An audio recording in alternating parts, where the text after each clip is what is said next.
నా మీద అన్నకున్న అభిమానంతో చాలా ఎక్కువ చెప్పారు నా గురించి. నేను అలా ఫీల్ అవ్వట్లేదు. సాధారణంగా సతీష్ అన్నకి ఒక తమ్ముళ్ళలాగే ఫీల్ అవుతా. గారు అంటే ఎక్కడో నాకు కొంచెం ఇన్కన్వీనియంట్ అనిపిస్తుంది. ఎందుకంటే 3 సంవత్సరాలు ఇద్దరం, నేను అన్న అనేవాడిని, అన్న కూడా నన్ను అన్న అనేవాడు. మరి మాది విచిత్రమైన వరుస. సో 3 సంవత్సరాలు మా 2 కుటుంబాలు, అన్న ఫ్యామిలీ, నా ఫ్యామిలీ కలిసి ప్రక్కనే ఒక అద్భుతమైన ఆత్మీయ ప్రయాణం చేశాం అని చెప్పుకోవాలి. దేవుడు మాకు చాలా మంచి అనుభవాలను ఇచ్చాడు మా ఇరు కుటుంబాల యొక్క శాంక్టిఫికేషన్ కొరకు. దాన్ని బట్టి ప్రభువుని స్తుతిస్తూ ఉన్నాను. చాలా సంతోషం మీ మధ్యలోకి రావడం. ప్రత్యేకించి ఈ క్రిస్మస్ సందేశం కొరకు నన్ను మీ మధ్యలోకి ఆహ్వానించిన సతీష్ అన్నగారికి, అలాగే కళాక గారికి, అలాగే నైతు, నోయి, స్పర్జన్ పేర్లు మాకు ఎప్పుడు బై హార్ట్ మెమరీలో ఉండిపోతాయి అన్నమాట.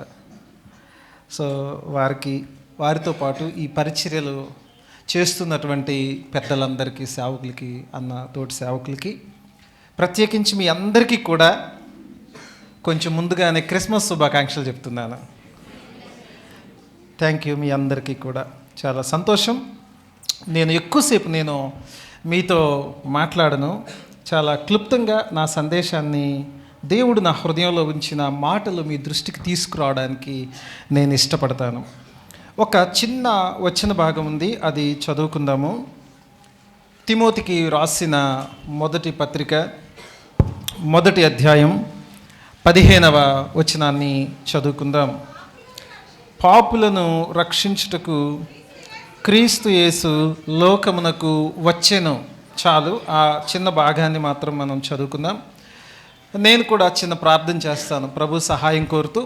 ప్రభు మనందరితో మాట్లాడాలని, మనకున్న కొద్ది నిమిషాలు, 30 లేదా 40 నిమిషాలు దేవుడు మనతో మాట్లాడాలని మనం అందరం ప్రార్థన చేద్దాం. దయగల ప్రభువా, మీరు ఇచ్చిన యొక్క సమయాన్ని బట్టి మరోసారి మిమ్మల్ని స్తుతిస్తున్నాం. మీరే ఈ సమయాన్ని మా కొరకు దీవించి, మా ఆత్మీయ జీవితాలకు మేలును కలిగించి, ఓ మంచి తలంపుతో, ఓ మంచి వర్తమానం మేము విని మా హృదయాలను మేము బలపరుచుకొని, మీ వాక్యం ద్వారా మేము హెచ్చరించబడి, సరిచేయబడి, ఇంకా చెప్పాలంటే మీ వాక్యం ద్వారా ఒక అద్భుతమైన దిశానిర్దేశం చేయబడి మేము ముందుకెళ్ళే కృపనిమ్మని యేసుక్రీస్తు ప్రభు వారి పేరట ప్రార్థిస్తున్నాం తండ్రి. ఆమేన్.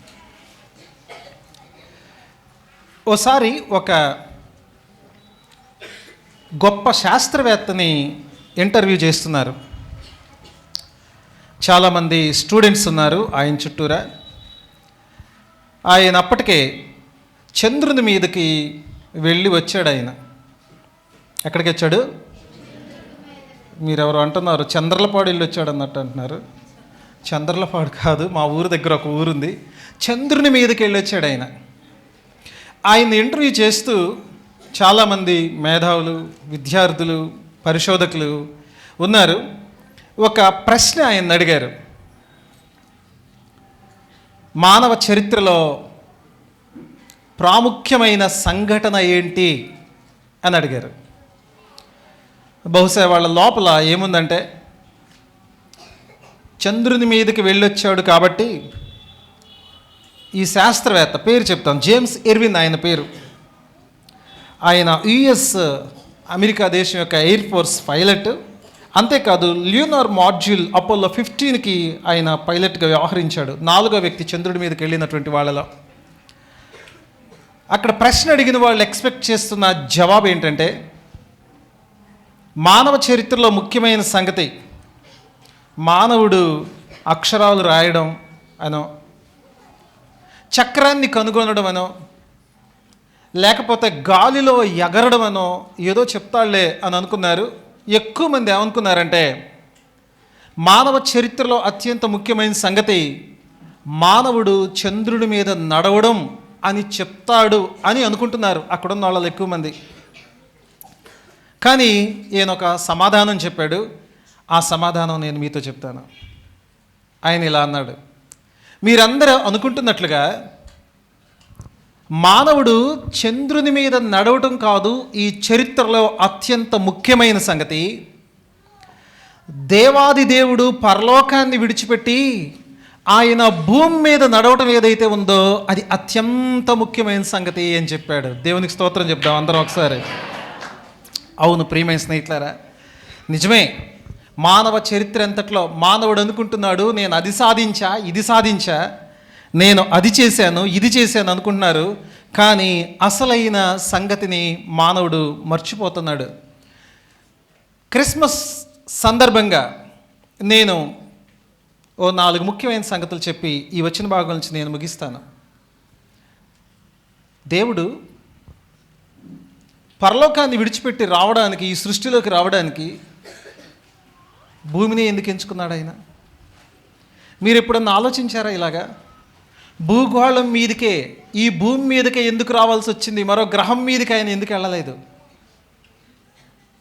ఈ ప్రశ్న మీకు కొంచెం విచిత్రంగా ఉండొచ్చు, కానీ ఆలోచించండి ఒకసారి. భూమి కంటే కూడా ఎంతో అద్భుతమైనటువంటి పెద్దవైన గ్రహాలు మన సౌర కుటుంబంలోనే ఉన్నాయి.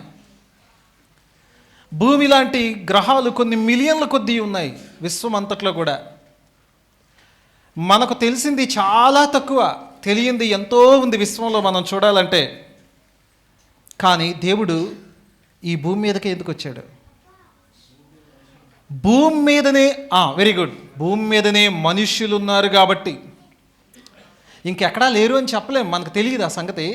ఏమో లేరేమో కూడా. సరే, భూమి మీదే మనుషులు ఉన్నారు.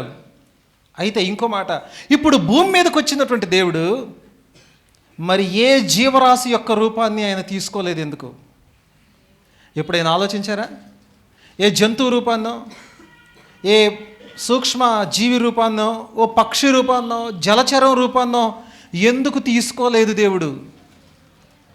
మానవ రూపాన్ని, అంటే మానవ శరీరాన్ని ఎందుకు ధరించాడు ఆయన? ఎందుకో తెలుసా మానవ రూపాన్ని ఆయన ధరించింది?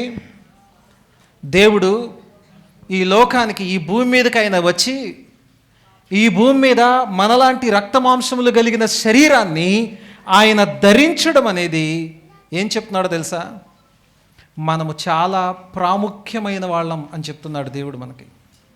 ఎందుకో తెలుసా? ఈ విశ్వంలో ఏ గ్రహం మీదకి ఆయన వెళ్ళలేదు, ఏ గ్రహం మీద ఆయన కాలు పెట్టలేదు ఆయన. అంటే శరీరాన్ని ధరించిన వాడుగా ఎక్కడికి వెళ్ళలేదు. ఈ జీవరాశులన్నింటిలో కూడా మరి ఏ జీవరాశి యొక్క రూపాన్ని ఆయన తీసుకోలేదు. మానవుడుగా, సశరీరధారుడుగా ఆయన ప్రత్యక్షమయ్యాడు.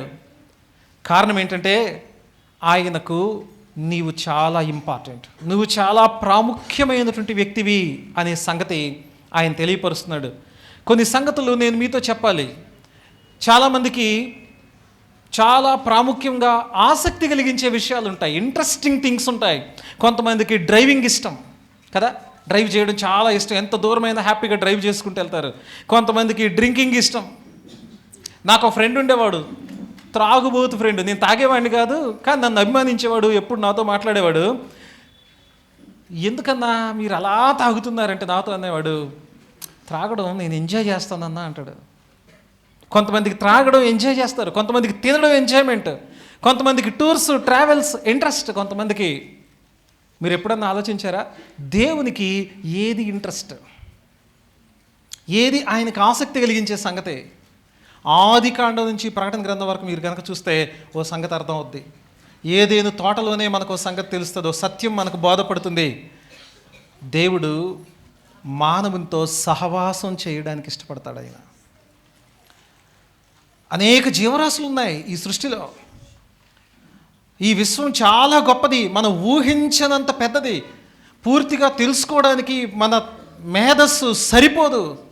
ఎంత అద్భుతమైనటువంటి ఈ విశ్వంలో అనేక జీవరాశులు ఉండగా, అనేక ప్రాణులు ఉండగా, కేవలము మానవునితోనే ఎందుకు సహవాసం చేస్తున్నాడు దేవుడు? మానవునితో ఆయన సహవాసం చేయాలనుకున్నాడు. ఏదేని తోటలో మనకు ఆ సంగతే బోధపడుతుంది. నిర్గమకాండం దగ్గరకు మనం కనుక వచ్చి చూసినట్లయితే మనకేమర్థమవుతుందో తెలిసిందో, దేవుడు మానవులతో నివసించగోరి, మానవుల మధ్యలో ఉండగోరి మోషేతో అన్నాడు, ఓ ప్రత్యక్ష గుడారాన్ని చేయమని చెప్పాడు. ఈ సంగతి మనకు పదే పదే తెలుస్తూ ఉంది. ప్రియమైన స్నేహితులారా, దేవునికి నీవు చాలా ఇంపార్టెంట్, నీవు చాలా ప్రాముఖ్యమైనటువంటి వ్యక్తివి. నువ్వు ఓ ప్రశ్న మిమ్మల్ని అడిగి నేను మరో విషయంలోకి వెళ్తాను. దేవుడు కూడా నీకు ప్రాముఖ్యమైన వ్యక్తేనా? దేవునితో సహవాసం చేయటం కూడా నీకు ప్రాముఖ్యంగానే ఉందా?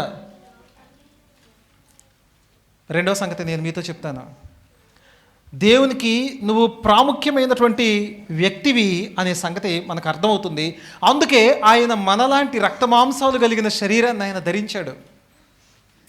యేసు ప్రభు శరీరాన్ని ధరించడంలో కొన్ని అద్భుతమైన సత్యాలు కూడా ఉన్నాయి. మీరు జ్ఞాపకం చేసుకోండి. మీకు అర్థం అవడానికి ఒక సంగతి చెప్తాను. ఈ మధ్య ఒక వీడియో క్లాసెస్ రికార్డ్ చేయడానికి నన్ను నెల్లూరు ప్రాంతం రమ్మని ఓ సోదరుడు నాకు కబురు పెట్టాడు. అన్న, మీరు ఒక 2 రోజులు డేట్ ఇవ్వండి, రికార్డ్ చేయాలి అన్నారు. వచ్చేటప్పుడు నాతో ఏం చెప్పారో తెలుసా? మీరు ఖచ్చితంగా ఒక బ్లేజర్ తెచ్చుకోండి అని చెప్పాడు నాతో. ఓ ప్రశ్న అడుగుతాను.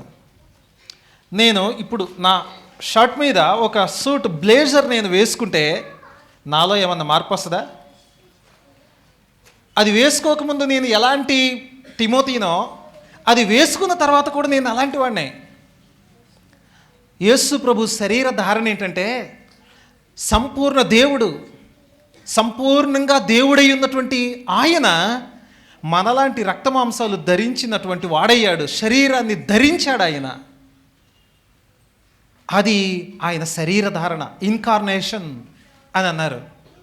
ప్రియమైన స్నేహితులారా, అనంతుడైన దేవుడు, నోటి మాటతో భూమి ఆకాశాలు సృష్టించిన దేవుడు, సర్వజ్ఞుడైన దేవుడు, సర్వవ్యాప్తి అయినటువంటి దేవుడు, అంతటా ఉన్న దేవుడు ఆయన నీ ఆలోచనలో, ఈ ప్రపంచంలో ఉన్న ప్రతి ఒక్కరి ఆలోచనలో ఆయన ఏకకాలంలో ఎరిగిన దేవుడు. నీ ప్రార్థనని ఈ ప్రపంచంలో ఏ మూలన ఎక్కడ ఉండి ఎవరు ప్రార్థిస్తున్నా వినగలిగినటువంటి సర్వశక్తుడైనటువంటి దేవుడు, అనంతుడైన దేవుడు. ఆయన అనంతుడుగానే ఉంటే, ఆత్మస్వరూపిగానే ఉంటే, ఆకారం లేని అంటే నిరాకారుడిగానే ఉంటే మనం ఎన్నటికీ చూసి ఉండేవాళ్ళం కాదు ఆయన్ని. ఎప్పటికీ మనకు వీలయ్యేది కానే కాదు. కానీ త్రిత్వంలో రెండో వ్యక్తి ఆయన శరీరాన్ని ధరించాడు, మన మధ్యలో నివసించాడు. ఇంకో ముఖ్యమైనటువంటి సంగతి ఏంటంటే, ఆయన పరలోకానికి ఆరోహణమై వెళ్ళిన తర్వాత కూడా ఆయన అదే శరీరంతో, మహిమ దేహంతో ఆయన నిత్యత్వం అంతా యుగయుగాలు అలాగే ఉండిపోవడానికి ఇష్టపడ్డాడు ఆయన. అందుకే మనం ఆయన్ని పరలోకి వెళ్ళిన తర్వాత ఆయన చూస్తాం. మహిమలో వెళ్ళిన తర్వాత, మహిమలో ఉన్నప్పుడు, మనం రక్షించబడిన తర్వాత, అంటే పూర్తిగా మన రక్షణ పరిపూర్తి అయిన తర్వాత, నిత్యత్వంలోకి వెళ్ళిన తర్వాత కూడా నిత్యత్వం అంతా కూడా ఆయన్ని యుగయుగాలు మనం చూడగలగటం ఎలా సాధ్యమైందంటే ఆయన శరీరాన్ని ధరించడం మూలంగానే. అందుకే పరలోకి వెళ్ళిన తర్వాత మనం ఎప్పటికీ తండ్రిని చూడలేము, పరిశుద్ధాత్మని చూడలేము. కానీ త్రిత్వంలో రెండో వ్యక్తి కుమారుడైన యేసు క్రీస్తు వారిని మాత్రమే మనం చూస్తాం. ఆయన చూస్తే మిగిలిన వారిని కూడా మనం చూసినట్లే, తండ్రిని చూసినట్లే మనము. దేవునికి స్తోత్రం చెప్దాం ఒకసారి. అయితే ఆయన శరీరాన్ని ధరించడంలో ఆయన వెల్లడి చేస్తున్నటువంటి సంగతి ఏంటంటే, ప్రాముఖ్యమైన సంగతి, మనతో ఆయన సహవాసం చేయడం. మనం ఆయనకి ముఖ్యంగా ఆయన ఎంచుకున్నాడు అనే సంగతి మనం గమనించాలి. అందుకే యుగయుగాలు ఆయన శరీరాన్ని ధరించిన వాడు యుగయుగాలు నిత్యత్వం అంతా శరీరంలోనే ఉండడానికి ఆయన ఇష్టపడ్డాడు. రెండో సంగతి నేను మీ దృష్టికి తీసుకొని వస్తాను. మీ అందరిలో కొన్ని ఆలోచనలు ఉంటాయి. చిన్నప్పుడు చదువుకునే పిల్లలు, చిన్న పిల్లలు అడిగితే మీరు పెద్ద అయిన తర్వాత ఏమవుతారా అని అడిగితే వాళ్ళు అంటారు డాక్టర్ అంటారు కొంతమంది. కానీ మేము చిన్నప్పుడు అలా చెప్పేవాళ్ళం కాదు, డ్రైవర్ అవుతాం అనేవాళ్ళం, లేకపోతే పోలీస్ అవుతాం అనేవాళ్ళం చిన్నప్పుడు. అవును కదా? ఇప్పుడంటే డాక్టర్ అవుతాము, ఇంజనీర్ అవుతాము, లేకపోతే ఆర్కిటెక్ట్ అవుతాము, ఇంకా అడ్వకేట్ అవుతాం, జడ్జి అవుతాం. అనేక ప్రొఫెషన్స్ మీకు ఇంట్రెస్ట్గా ఉంటాయి కదా. ఇప్పుడు పెద్దవాళ్ళు కూడా కెరీర్ కొరకు ప్రయాసపడుతున్నటువంటి మీలో కూడా ఇంకా నేను ఇది కావాలి, అది నా లైఫ్ టైం అచీవ్మెంట్, నా లైఫ్ గోల్, అది నా టార్గెట్, అది ఎయిమ్ అది అని అనుకుంటూ ఉంటారు కదా. ఇప్పుడు ఇంకో ప్రశ్న అడుగుతాను నేను మిమ్మల్ని. ఒకవేళ దేవుడు గనక కొన్ని ప్రొఫెషన్స్ ఆయన ఎదురుగా పెడితే ఆయన ఏ వృత్తి చేపడతాడు? ఆయన ఆలోచించారు ఎప్పుడన్నా మీరు ఈ కోణంలో? దేవుడు శరీరధారి అయి ఈ లోకానికి వచ్చినప్పుడు ఆయన ఏమి కావడానికి ఇష్టపడ్డాడు? అసలు ఆయన ఏం చేశాడు? ఆయన ఎలా వచ్చాడు? ఒక భక్తుడు ఇలాగన్నాడు, మానవుల యొక్క అవసరత గనక గొప్ప శాస్త్రవేత్త అయి ఉంటే యేసు ప్రభువారు ఒక గొప్ప శాస్త్రవేత్తగా వచ్చి ఉండేవాడంట. మనందరి యొక్క అవసరత ఆరోగ్యం మాత్రమే అయి ఉంటే ఆయన డాక్టర్ లాగా వచ్చి ఉండేవాడు. అఫ్కోర్స్ ఆయన స్వస్థత కూడా చేశాడు. ఒకవేళ ఒక గొప్ప ఇంజనీర్ మనకు అవసరమై ఉంటే ఆయన ఇంజనీర్గానే ఉండిపోయి ఉండేవాడు. కానీ ఓ ముఖ్యమైన సంగతి చెప్పిన, దేవుడు డాక్టర్ గానో ఇంజనీర్ గానో సైంటిస్ట్ గానో ఆయన రాలేదు. ఆయన రక్షకునిగా వచ్చాడు. ఆయన ఎలా వచ్చాడు? ఆయన రక్షకునిగా వచ్చాడు. అదే మనం ఇప్పుడు చదువుకుందాం, పాపులను రక్షించుటకు, పాపులను రక్షించడానికి. మనందరి యొక్క గొప్ప అవసరత ఏంటంటే రక్షణ. ప్రియమైన స్నేహితులారా, మనం గమనించాల్సినటువంటి రెండవ సంగతి ఏంటంటే, క్రిస్మస్ మనకిస్తున్న సందేశంలో రెండవ సంగతి.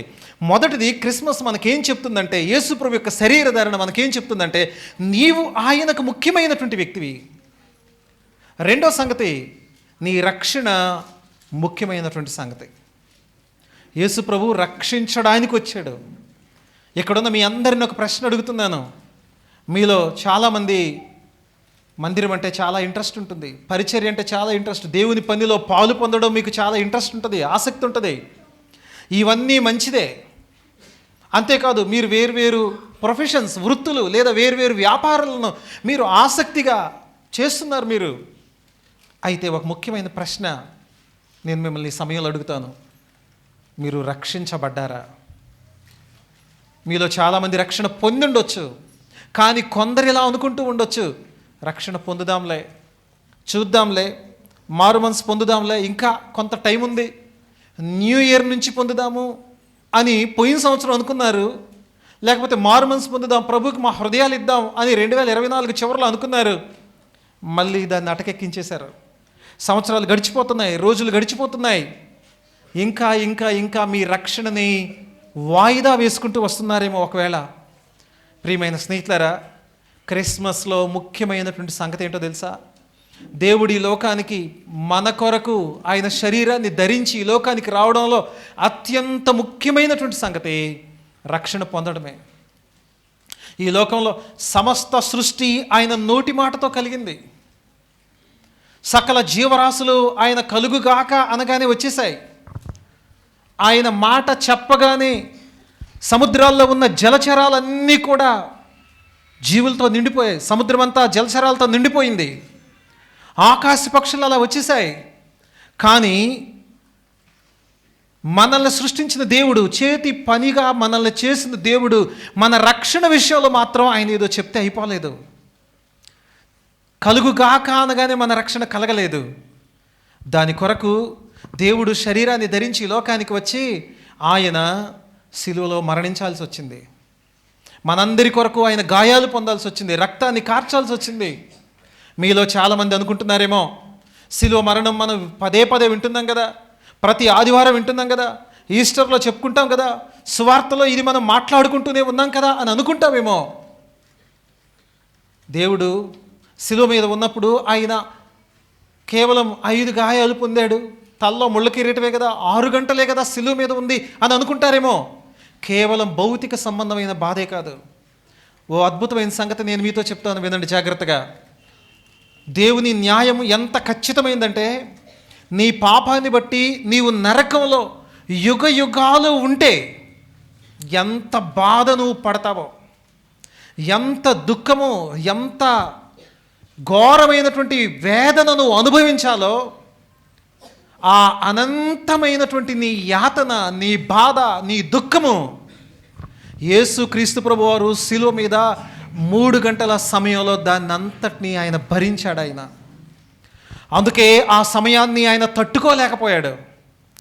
అందుకే ఆ సమయాన్ని ఆయన సహించలేకపోయాడు. శిలువ మీద ఉండి ఆయన ఇలా అన్నాడు, నా దేవా, నా దేవా, నన్నెందుకు చెయ్యి విడిచావన్నాడు. అప్పటి వరకు తండ్రి అని పిలిచినటువంటి ఆ యొక్క సంబంధం అప్పుడు తెగిపోయింది. నా దేవా నా దేవా అని 2 సార్లు పిలిచాడు. ఎందుకో చెప్పనా? త్రిత్వంలో ఉన్న ఆ 2 వ్యక్తుల్ని ఆయన అడ్రస్ చేస్తా ఉన్నాడు. ఘోరమైనటువంటి బాధ, యాతన ఆయన అనుభవించాడు. ఆయన శిలువ మీద ఉన్నది మన స్థానంలో, మన పరిస్థితిలో ఆయన ఉన్నాడు. దేవుడు మన మీదకు కుమ్మరించవలసిన ఆ కోపం అంతటిని, ఆ ఉగ్రత అంతటిని యేసు క్రీస్తు ప్రభువారి మీదకి తండ్రి అయిన దేవుడు కుమ్మరించాడు. ప్రియమైన స్నేహితులారా, రక్షణ మనకు ఊరికే రాలేదు. చాలామంది ఇలా మాట్లాడుతుంటారు, దేవుడు మన దేవుడు క్షమించు అని అంటే క్షమించేస్తాడు, ఎన్ని తప్పులు చేసినా ఊరికే క్షమించు, అయిపోయింది కదా అంటే అయిపోయింది అని అనుకుని హేళన చేస్తున్నారు చాలామంది. నో నో నో, నీవు నేను భరించాల్సిన, ఆయన బిడ్డలందరూ నిత్యాగ్ని గుండంలో నిత్యత్వం అంతా భరించాల్సిన ఆ శిక్ష అంతా మొత్తం ఎంతుందో ఒక్క నయా పైస కూడా తగ్గకుండా సిలువలో ఆయన భరించాడు. ప్రియమైన స్నేహితులారా, ఎందుకు ఆయన అంత బాధ, ఎందుకు ఆయన అంత యాతన, ఎందుకు అంత దుఃఖాన్ని ఆయన అనుభవించాల్సి వచ్చింది? ఎందుకో చెప్పనా? నీ రక్షణ చాలా ముఖ్యమైన సంగతి. నీ రక్షణ చాలా ముఖ్యమైన సంగతి. వ్యక్తిగతంగా నీకు నువ్వు ఈ మాట ప్రశ్నించుకో. నీ రక్షణే చాలా ముఖ్యమైన సంగతి ఆయన దృష్టిలో. మరేదో ముఖ్యమైన సంగతి అయితే ఒకవేళ అది నీకు ఇచ్చేవాడు ఆయన, దాని కొరకు ఇంకేదైనా చేసేవాడే. నువ్వు అనుకుంటున్నావు చాలాసార్లు, నాకు ఇది చాలా ముఖ్యమైన సంగతి, దేవుడు నాకు ఎందుకు ఇంకా ఇవ్వలేదు ఇది. దేని కొరకు ప్రార్థన చేస్తున్నావు, ప్రయాసపడుతున్నావు, ప్రభువా నేను ఇది కావాలి, నాకు ఇది ఇవ్వు అని అంటున్నావు. దేవుడు ఇంకా నీకు అది ఇవ్వట్లేదు. ఇంకా ప్రభువా నేను ఇది చెయ్యాలనుకుంటున్నా, నాకు చెయ్యి అంటున్నావు. కొన్నిసార్లు దేవుడు దానికి బ్రేక్లు వేశాడు, స్టాప్ పెట్టాడు కొంతకాలం పాటు. నీ జీవితంలో ఎంతో ఆశపడుతూ ఎంతో కాలంగా ప్రార్థన చేస్తున్న విషయాలకు కూడా కొన్నిసార్లు ఆయన పాజ్ చేసి ఉంచాడు. నువ్వు అనుకుంటావు దేవుడు నాకు ముఖం తిప్పుకున్నాడు, దేవుడు నా మీద ఏమంత ఫేవర్గా లేడు, అదిగో నా ప్రక్క వాళ్ళకి చూడు ఆయన ఎన్ని మేలు చేస్తున్నాడో, వాళ్ళ జీవితంలో చూడు ఎన్ని కార్యాలు జరిగిస్తున్నాడో, నా విషయంలో ఏంటి దేవుడు ఇంకా వింటలేదు నా ప్రార్థన, ఆయన నాకు జవాబు ఇవ్వటం లేదు ఏంటి అని వాటి కొరకు నువ్వు ఎంతో విలువలాడిపోతున్నావు. కానీ నువ్వు మర్చిపోతున్నావు, అవి కాదు నీకు ముఖ్యమైన సంగతి, నీ రక్షణ నీకు ముఖ్యమైన సంగతి. ప్రియమైన స్నేహితులారా, ఆలోచించావా ఈ సంగతి ఎప్పుడన్నా? ఎందుకు ఇంకా నీ రక్షణ పోస్ట్ పోన్ చేస్తున్నావు? మారు మనసు పొందే విషయాన్ని ఎందుకు ఇంకా ఇంకా ఇంకా నువ్వు పోస్ట్ పోన్ చేస్తా వెళ్ళిపోతున్నావు? కొందరు పాపంలో సంతోషం ఉందనుకుంటున్నారు, ఇంకా 2 రోజులు ఎంజాయ్ చేద్దాం, ఇంకా 4 రోజులు ఎంజాయ్ చేద్దాం, ఇంకొక వారం, ఈ ఒక్క సంవత్సరం, ఇప్పుడే నేను మారు మనసు పొందితే ఎలాగా? లోకంలో ఏదో ఉందనుకుంటున్నారు, ఏదో సంతోషం ఉందనుకుంటున్నారు, ఏదో ఆనందం ఉందనుకుంటున్నారు, కానీ దొరకట్లేదు. వెళ్ళిపోతానే ఉంది, ఇంకా జీవితం గడిచిపోతానే ఉంది, సంవత్సరాలు గడిచిపోతానే ఉన్నాయి. ఓ సంగతి నేను మీతో చెప్తాను. ఓ యాత్రికుడు బయలుదేరి వెళ్తా ఉన్నాడు, ప్రయాణమై వెళ్తా ఉన్నాడు ఒక యాత్రికుడు. వాస్తవానికి జాన్ బనియన్ రాసినటువంటి యాత్రికుని ప్రయాణంలో ఒక సన్నివేశం ఇది. యాత్రికుడు బయలుదేరి వెళ్తూ ఉంటే అక్కడ ఒక వ్యక్తి రోడ్డు పక్కన నిలబడి వెతుక్కుంటా ఉన్నాడు. ఒక పెంట కుప్పని వెతుకుతున్నాడు, అలా అలా అలా వెతుకుతున్నాడు. వెళుతున్న యాత్రికుడు అడిగాడు, ఒరే ఏం వెతుకుతున్నావు నువ్వు ఆ పెంట కుప్పలో? సమాధానం ఏం చెప్పాడు తెలుసా? ఏమన్నా బంగారం దొరుకుతుందేమో అని వెతుకుతున్నా సార్. నిరాశపడ్డాడు. బంగారాన్ని వెతికితే ఎక్కడ వెతికేది? ఏం చెప్పాలో అర్థం కాలేదు. వీడికేమో స్క్రూలు మైండ్ పోయింది అనుకున్నాడేమో. కొంచెం ముందుకెళ్ళాడు, అంత దూరం దాటి అక్కడ ఒక దేవదూత ఓ బంగారు కిరీటాన్ని పట్టుకొని నిలబడి ఉన్నాడు. ఆయన అడిగాడు యాత్రికుడు, అయ్యా ఎవరి కోసం మీరు ఈ కిరీటాన్ని పట్టుకొని ఉన్నారు? అప్పుడు ఆయన ఏం చెప్పాడు తెలుసా? అక్కడ పెంట కుప్పని వెతుకుతున్నాడు, చూసావరా? పెంట కుప్పని వెతుకుతున్నాడు ఒకడు. వాడు ఆ పెంట కుప్పని విడిచిపెట్టి వస్తే ఈ కిరీటం వాడి తల మీద పెడదాం అనుకుంటున్నా అన్నాడు. దేవునికి స్తోత్రం చెప్పండి. నిజమే, మన జీవితాలు అలాగే ఉన్నాయి. అసలైన దాన్ని వదిలిపెట్టి నిత్యత్వపు విలువను గ్రహించడం మానేసి పరలోకపు విలువలతో మనం బ్రతకడాన్ని ప్రక్కన పెట్టి ఇంకా ఇంకా ఏదో సంతోషం ఉంది, పాపంలో ఏదో ఆనందం ఉంది, ఇక్కడే ఇంకా ఏదో సాధిద్దాం అనుకుంటూ ఎన్ని క్రిస్మస్లను గడిపేశావు. ప్రియమైన స్నేహితులారా, క్రిస్మస్ ద్వారా దేవుడు నీకు ఇస్తున్న సందేశంలో 2వ సంగతి ఏంటంటే నీ రక్షణ చాలా ముఖ్యమైన సంగతి. మొదటి సంగతి నీవే చాలా ముఖ్యమైన వాడివి. రెండో సంగతి నీ రక్షణ చాలా ముఖ్యమైనటువంటిది. మూడో సంగతి ఏంటో చెప్పనా, నీవు రక్షణ పొందితే, రక్షణ పొందిన తర్వాత నీ జీవితం చాలా ముఖ్యమైన సంగతి. రక్షణ పొందాం కదా, మా బాధ్యత అయిపోయింది అనుకుంటారు కొందరు. రక్షణ పొంది కూడా రక్షణతో మాకేమీ సంబంధం లేదు, ప్రభువుతో మాకేం సంబంధం లేదన్నట్లుగా వెతుకుతారు కొంతమంది, బ్రతుకుతారు కొంతమంది. దేవునితో మాకేం సంబంధం, మా జీవితంలో అంటే కొందరి జీవితాలు చూసినప్పుడు వాళ్ళ జీవితాలు ఎట్లుంటాయంటే వీళ్ళు నిజంగా క్రైస్తవులేనా అన్నట్లుగా ఉంటాయి, క్రైస్తవులాగానే జీవిస్తున్నారా అన్నట్లుగా ఉంటారు. కానీ ఒక సంగతి నేను మీ దృష్టికి తీసుకొని వస్తాను. ఫిలిప్పీలకు రాసిన పత్రికలో పౌలు ఒక అద్భుతమైన మాట చెప్తాడు. ఫిలిప్పీలకు రాసిన పత్రిక దానికంటే ముందు ఇంకొక వచనం చదువుదాము. పేతురు పత్రికకు వెళ్దాం మనం ఒకసారి. పేతురు రాసిన పత్రికలో, పేతురు పత్రిక మొదటి పత్రిక 2వ అధ్యాయం ఇలాగుంది. మొదటి పత్రిక 2వ అధ్యాయం 21వ వచనం ఇలా ఉంటుంది. నేను చదువుతున్నాను, మీ అందరూ బైబిల్ తీశారు, చూడండి ఒకసారి. క్రీస్తు కూడా మీ కొరకు బాధపడి మీరు తన అడుగుజాడల యందు నడుచుకున్నట్లు మీకు మాదిరి ఉంచిపోయెను. యేసు ప్రభువారు అక్కడ ఆ పేతురు పత్రిక కాంటెక్స్ట్ అంతా ఏంటంటే, ఓ క్రైస్తవునిగా మీ జీవితం, మీరు అధికారులకు ఎలా లోబడాలి, పైన మీ యజమానులకు ఎలా లోబడాలి, భర్తలతో, అవిశ్వాసులైన భర్తలతో భార్యలు ఎలాగుండాలి, కింద ఉంటుంది. అవిశ్వాసులైనటువంటి భార్యలతో భర్తలు ఎలాగుండాలి, లోకంలో మీ జీవితం. ప్రియమైన స్నేహితులారా, ఈ ఒక చిన్న సామెత నేను చెప్తాను వినండి. మీరు ఎప్పుడైనా ఈ పేర్లు విన్నారా? మీరు పెరుగు తోటకూర పేరున్నారా? పాలకూర పేరున్నారా? నేతి బీరకాయ పేరున్నారా? అవి ఎప్పుడు మేము చూడలేదండి అన్నట్టు చూస్తున్నారు మీరు. అసలు ఇవి మాకు తెలియదండి, విజయవాడలో అవి లేవన్నట్టు చూస్తున్నారు. విన్నారా? కనీసం చూసారా? ఎందుకు నేను అవి చెప్తున్నానంటే, ఈరోజు క్రైస్తవ్యంలో క్రైస్తవ్యమట పెరుగు తోటకూరలో పెరుగు అంతంట, నేతి బీరకాయలో నెయ్యి అంతంట, పాలకూరలో పాలు ఎన్ని ఉంటాయో క్రైస్తవ్యంలో, క్రైస్తవ జీవితం, క్రైస్తవుల్లో క్రీస్తు అంత ఉన్నాడంట. నిజమే, లోకం యొక్క హడావుల్లో పడిపోయాం. పిల్లలకు, చిన్న పిల్లలు మొదలుకొని, ఎల్కేజీ పిల్లలు మొదలుకొని పోస్ట్ గ్రాడ్యుయేట్ వరకు, చిన్నలు మొదలుకొని పెద్దల వరకు, చిన్న ఉద్యోగం మొదలుకొని పెద్ద ఉద్యోగం వరకు ఎవరికి టైం లేదు. బిజీ బిజీ బిజీ, ఎప్పుడు బిజీనే. మన జీవితాలు క్రీస్తుకు సాక్ష్యం ఇచ్చే విధంగా మన జీవితాలను జీవించడాన్ని మనం పూర్తిగా ప్రక్కన పెట్టేశాం. మందిరానికి వెళ్తున్నాం, గుడ్. ఇంటికి వచ్చాం. కొందరి క్రైస్తవ్యమట, వినండి జాగ్రత్తగా, ఆదివారం 2 గంటల క్రైస్తవులట చాలామంది. మందిరానికి వెళ్ళినప్పుడే క్రైస్తవులు, ఇంటికి వచ్చిన తర్వాత ఆ క్రైస్తవ్యాన్ని పక్కన పెట్టేసి వచ్చేస్తారు. అంటే షర్టు తీసి ప్రక్కన హ్యాంగర్కి తగిలిచ్చినంత తేలిగ్గా. ప్రియమైన స్నేహితులారా, అపోస్తులైన పౌలు ఓ అద్భుతమైనటువంటి మాట ఇలాగంటాడు. చూడండి, ఫిలిప్పీలకు రాసిన పత్రికలో ఆ మాట ఉంటుంది. అక్కడున్న మాట నేను చదువుతాను.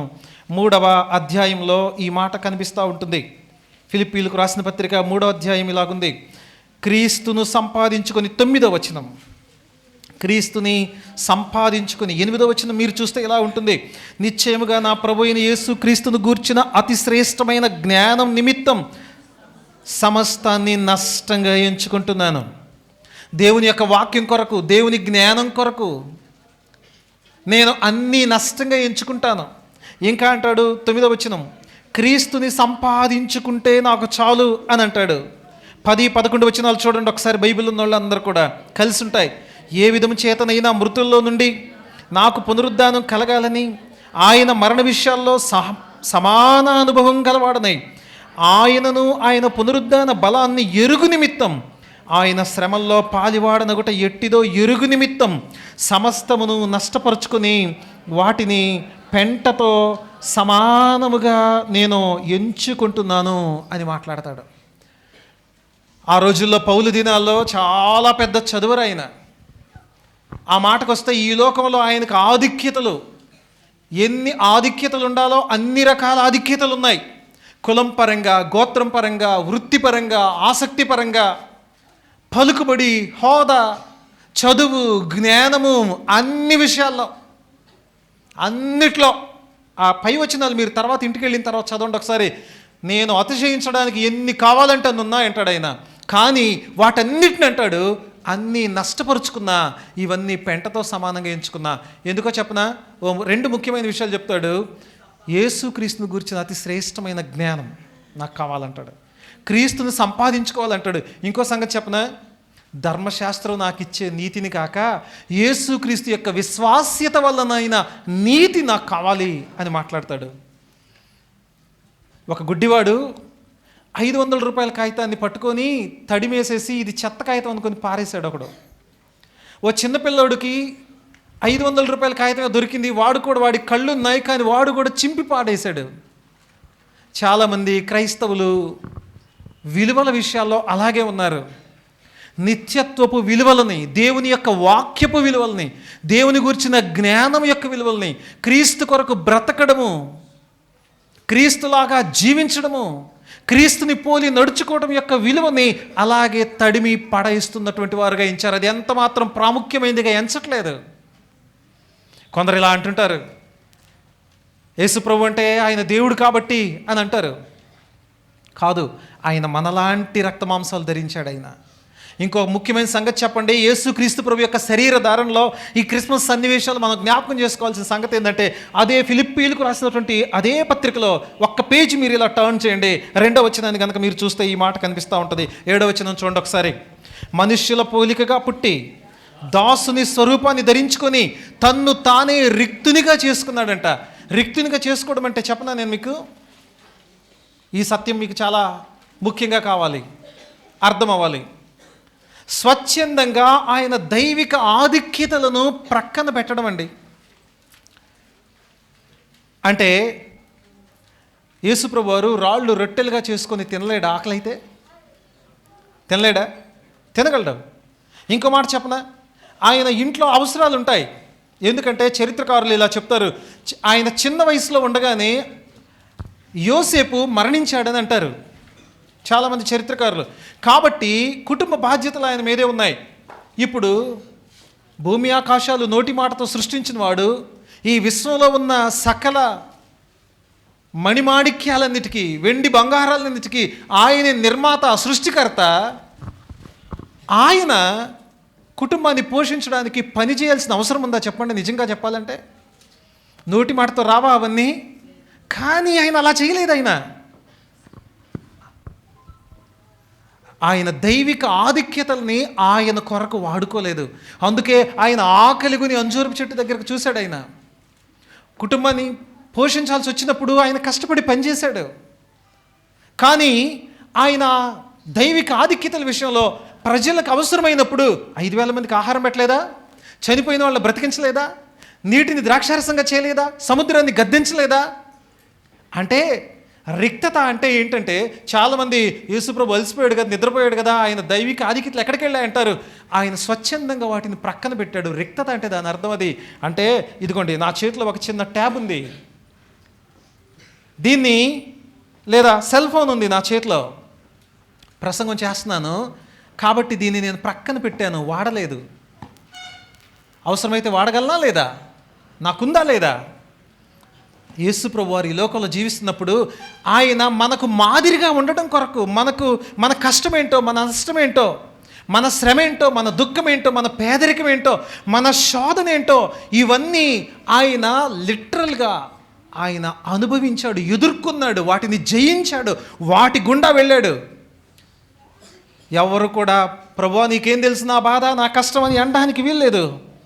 అందుకే నేను ఈ మాట చెప్తున్నాను ప్రియమైన స్నేహితులారా, ఇదిగో నువ్వు రక్షణ పొందితే కనుక నీ రక్షణ పొందిన నీ జీవితం కూడా చాలా ప్రాముఖ్యమైనటువంటి సంగతి. ఇంకో మాట చెప్పి నేను ముగిస్తాను. అయితే నా మాటలు ముగించడానికి ముందు ఈ మాట చెప్తాను, నీ స్పందన కూడా చాలా ముఖ్యమైనదే.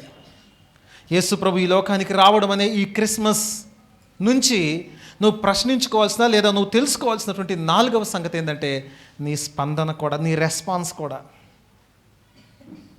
ఎన్ని చెప్పాను నేను మీకు ఇప్పటికీ? 4 విషయాలు. 1, నీవు ముఖ్యమైనటువంటి వ్యక్తివి. 2, నీ రక్షణ ముఖ్యమైన సంగతి. 3వ సంగతి, నీ యొక్క రక్షించబడిన తర్వాత నీ జీవితం కూడా ముఖ్యమైన సంగతే. 4వ సంగతి ఏంటంటే నీ స్పందన చాలా ముఖ్యమైనది. ఏంటి నీ స్పందన అంటే, ఇప్పుడు నేను పైన చెప్పిన విషయాలే. రక్షణ విషయంలో నీ స్పందన ఏంటి? నీ జీవితం విషయంలో నీ స్పందన ఏంటి? నిర్లక్ష్యంగానే జీవిస్తూ ఉంటావా? మొట్టమొదటి నేను మీతో చెప్పాను, దేవుడు నీవు చాలా ముఖ్యమైన సంగతి అని చెప్పడానికి, మానవుడే ఆయనకు ముఖ్యమైన సంగతి అని చెప్పడానికి ఏదేని తోటలో మనం చూస్తాము, మానవునితో ఆయన మాట్లాడుతున్నాడు, మానవుని మధ్యలో ఉండకోరాడు. ఇంకో సంగతి చెప్తాను, మీరు వినండి. ఏదేని తోటలో దేవునితో సహవాసం తెగిపోయింది మానవునికి, అది ఇంటరప్ట్ చేయబడింది. కానీ తిరిగి పదే ఆయన మానవులతోనే సహవాసం కలిగి ఉండాలని కోరుకున్నాడు. అయితే అది పూర్తిగా ఎప్పుడు పునరుద్ధరించబడుతుందంటే నిత్యత్వంలో. ప్రకటన గ్రంథం చివరి అధ్యాయంలో మీరు చూస్తారు, ఇదిగో వారు ఆయనకు ప్రజలై ఉంటారు, ఆయన వారికి దేవుడై ఉంటారు. ఆయన ప్రజలు ఆయన్ని చూస్తూ, ఆయన ముఖమును చూస్తూ ఆయన్ని సేవిస్తూ ఉంటారు. నిత్యత్వం అంతా ఉండబోయేది ఏంటో తెలుసా? ఈ లోకంలో నువ్వు వెంపర్లాడుతున్నటువంటి, నువ్వు పరుగులెత్తుతున్నటువంటి, నువ్వు దేనికోసమైతే అత్యంత ఆసక్తితో దేని వెంటైతే నువ్వు పడుతున్నావో, ఈ లోకంలో హంగులు, ఆర్భాటాలు, హంగులు అవి ఏవీ కాదు ఉండేది నిత్యత్వంలో. దేవునితో నీ సహవాసమే. ప్రియమైన స్నేహితులారా, యుగాలు నువ్వు దేవునితో సహవాసం చేయడానికి అది నీ రక్షణ. నీ రక్షణ పరిపూర్తి అయ్యేటప్పుడే. చాలాసార్లు నువ్వు ఎలా అనుకుంటావు, నేను బాప్తిసం పొందాను కదా ఇంక అయిపోయింది అనుకోకు. ఆయన కొరకు జీవించడం ఏంటంటే నీ రక్షణ కొనసాగించుకోవడం. ఇంకో సంగతి చెప్పనా, యుగాలు ఆయనతో ఉండడం, మహిమలో ఆయనతో ఉండడం ఏంటంటే నీ రక్షణ పరిపూర్తి అవ్వడం. రక్షణలో 3 విషయాలు ఉన్నాయి. 1 భూతకాలము, 2 వర్తమాన కాల రక్షణ, 3వది భవిష్యత్ కాల రక్షణ. భూతకాల రక్షణ ఏంటంటే నువ్వు యేసు ప్రభువుని ఎప్పుడైతే నమ్మి విశ్వసించావో అప్పుడు నువ్వు రక్షించబడినట్టుగా, నీతిమంతుడిగా తీర్చబడినట్టుగా దేవుడు నిన్ను డిక్లేర్ చేశాడు. 2వ సంగతి ఏంటంటే నీ అనుదిన జీవితంలో ఆయన కొరకు బ్రతకాల్సినటువంటి నీ జీవితం, కొనసాగించుకోవాల్సిన నీ జీవితం. 3వది ప్రభుతో యుగాలు ఉండేది, అది భవిష్యత్ రక్షణ. ప్రియమైన స్నేహితులారా, దాని కొరకు నువ్వు ఎంత సిద్ధపడుతున్నావు? ఎంతగా నువ్వు చాలాసార్లు, నేను 2 ఉదాహరణలు చెప్పేసి నేను ముగించేస్తాను. టైం లేదు కాబట్టి ఒకటి స్కిప్ చేసేస్తాను, 2వది చెప్పేస్తాను నేను మీకు. లోకంలో ఎన్నో ప్రాముఖ్యమైనవి అనుకుంటూ పరిగెత్తుతున్నాం. చెస్లో చాలా అద్భుతంగా ఆడగలిగినటువంటి ఒక పెద్ద ఆయన, అదే స్థాయిలో ఆట ఆడగలిగినటువంటి ఒక యువకునికి పోటీ పడింది. ఒక ఆయనేమో సీనియర్ పెద్ద ఆయన, తలపండిన ఆయన. ఇంకొకడేమో కుర్రోడు, చిన్నోడే కానీ ఆడు పిల్లోడు కాదు, వాడు పిడుగు. అదే రేంజ్లో ఆడతాడు. వీళ్ళిద్దరికి తలపడింది. ఆటలో తలపడ్డారు ఇద్దరు కూడా. ఆట ఆడుతూ ఉన్నప్పుడు మొట్టమొదటి ఏం జరిగిందో చెప్పనా? ఈ పెద్ద ఆయన వరుసగా 3-4 పావులు కోల్పోయాడు. ఆట చూస్తున్నారు, అందరు ఆసక్తిగా చూస్తున్నారు. వీళ్ళిద్దరిలో ఈయన బాగా ఆడతాడా, ఈ కుర్రోడు బాగా ఆడతాడు. వీడు చిన్నోడే కానీ చాలా స్పీడు, చాలా యాక్యురేట్గా ఆడుతున్నాడు. వరుసగా 3 పావులు పెద్ద ఆయన కోల్పోయాడు. అందరు అనుకుంటున్నారు, రే ఇన్ని సంవత్సరాలు ఆడాడు, ఈయన అనుభవం అంతా కూడా ఈ పిల్లోడి ముందు తేలిపోతుందిరా అని అనుకుంటున్నారు. 4-5 ఎత్తులు అయిపోయిన తర్వాత ఇప్పుడు 2-3 కీలకమైన ఎత్తులు వేసాడు ఈ పెద్ద ఆయన. అన్ని పావులు వరుసగా కొట్టేస్తున్నాడు, తీసేసుకుంటున్నాడు, లేపేస్తున్నాడు. ఫైనల్గా ఆటలో ఈ పెద్ద ఆయనే గెలిచాడు. అక్కడున్న వాళ్ళు అడిగారు ఆయన్ని, సార్ మొట్టమొదటిగా వెంటనే 4-5 పావులు మీరు ఎందుకు కోల్పోయారు అంటే ఆయన ఏం చెప్పాడు తెలుసా? ప్రాముఖ్యమైనవి గెలవాలంటే ప్రాముఖ్యత లేని వాటిని కొన్ని కోల్పోవాలి అని చెప్పాడు. అవును ప్రియమైన స్నేహితులారా, ప్రాముఖ్యమైన వాటిని మీరు పొందాలంటే, కలిగి ఉండాలంటే కొన్ని ఉన్నాయి ప్రాముఖ్యత లేనటువంటివి, లోక సంబంధమైనవి. వాటిని కొన్ని విడిచిపెట్టుకోవాలి. అప్పుడే క్రిస్మస్ యొక్క అర్థం నెరవేరుతుంది. నీతో సహవాసం చేయడానికి, యుగయుగాలు నిన్ను తనతో జీవింప చేయడానికి, తనతో ఉంచుకోవడానికి, నిత్యత్వం అంతా ప్రియమైన స్నేహితులారా, నిత్యాగ్ని శిక్షను నీకు తప్పించి నిత్యత్వంలో నీకు నిజమైన ఆనందాన్ని ఇవ్వడానికి ఆయన నీకిచ్చిన ఆ రక్షణను నువ్వు పరిపూర్తి చేయాలంటే, పరిపూర్ణంగా నువ్వు పొందాలంటే, ఈ లోకంలో నిన్ను లాగేసే శోధనలు ఉన్నాయి, నిన్ను ఆకర్షించేటువంటి ఆకర్షణలు ఉన్నాయి, నీ దృష్టిని మళ్లించేటటువంటి పనికిరాని విషయాలు ఉన్నాయి. వాటిని కొన్ని పోగొట్టుకోవాలి, వదిలేసుకోవాలి. అసలైన దాన్ని పొందాలంటే దేవుడు మనకు సహాయం చేయనుగాక. ప్రార్థన చేసుకుందాం. Thank you so much. ప్రార్థన చేద్దాం.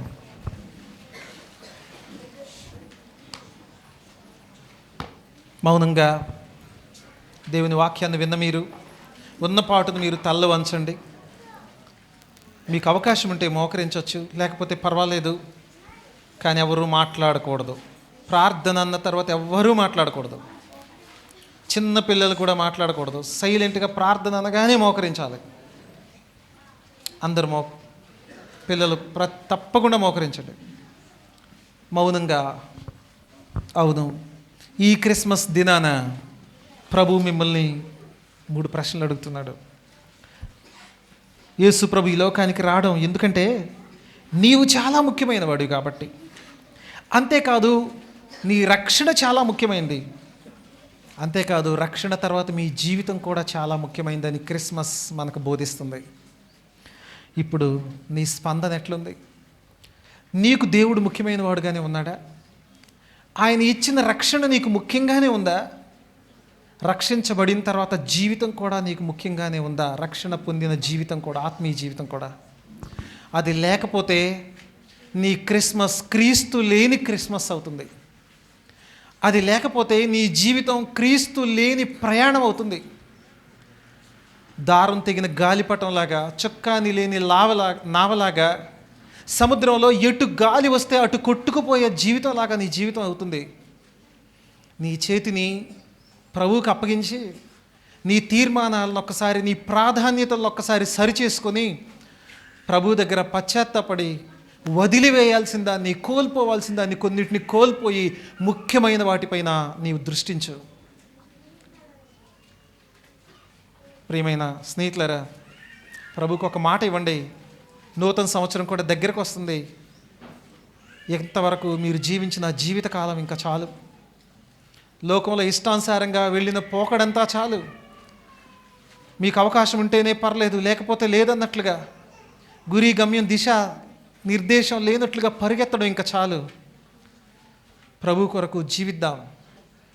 ఈ క్రిస్మస్ను ఒక నూతనమైన క్రిస్మస్గా, ఈ క్రిస్మస్ క్రీస్తును కలిగిన క్రిస్మస్గా, క్రీస్తుతో క్రిస్మస్గా ఈ క్రిస్మస్లో ప్రభువుని నిజంగా ఆరాధించండి. అది ప్రభువుకు కావాల్సిన ఆరాధన. అది అర్థవంతమైన క్రిస్మస్. అప్పుడే మీ జీవితాలు కూడా అర్థవంతంగా ఉంటాయి. ప్రార్థన చేద్దాం. దయగలిగిన మా ప్రభువా, మీకు వందనాలు. మీరు మాకు ఇచ్చిన యొక్క సమయాన్ని బట్టి స్తోత్రాలు. మీ మాటలు మా హృదయంలో ముద్రించండి, ఫలభరితం చేయండి. మమ్మల్ని మేము నీ కృపకు అప్పగించుకుంటున్నాం. అవును ప్రభువా, మేము చాలా ముఖ్యమైన వాళ్ళమని మీ వాక్యం చెప్తా ఉంది. అవును, మమ్మల్ని ప్రేమించి వెదకి రక్షించావు. ఒకవేళ ఈ భూమండలం మీద మేము ఒక్కళ్ళమే ఉంటే కూడా మీరు వచ్చేవాడివే, మమ్మల్ని నిర్లక్ష్యం వాడివి కాదు. అంతేకాదు, మీరు ఈ లోకానికి వచ్చి మాకేదో ఆస్తిని, ఆరోగ్యాన్ని, అంతస్తుల్ని, ఆశీర్వాదాలని ప్రకటించడం కంటే ముఖ్యంగా మాకు రక్షణే ముఖ్యమని మీరు ఎంచారు. దాని కొరకే మీ ప్రాణాన్ని ఇచ్చారు. మా జీవితాల్లో కూడా ప్రభువా, ఇదిగో ఆశీర్వాదాలని ముఖ్యంగా ఎంచి, లోకంలో ఆకర్షణలు ప్రాముఖ్యంగా ఎంచి వాటి వెంట పరిగెత్తకుండా ముందుగా మేము రక్షణ పొందామో లేదో మేము పరిశీలించుకొని ఆ రక్షణకు తగినట్లుగా మా జీవితాన్ని మేము కొనసాగించుకోవడానికి నీ కృపనివ్వమని ప్రార్థిస్తున్నాం. ఈ లోకంలో ఇంతవరకు మా ఇష్టానుసారంగా జీవించడానికి గతించిన కాలమే చాలు. కానీ ఈ క్రిస్మస్లో నిజంగా క్రీస్తును కలిగిన క్రిస్మస్గా మా జీవితాన్ని మీరు దీవించండి. అంతేకాదు ప్రభువా, క్రీస్తును కలిగి వారంగా మా జీవితాలు నూతనపరచబడి ముందుకెళ్ళడానికి నీ కృప చూపించండి.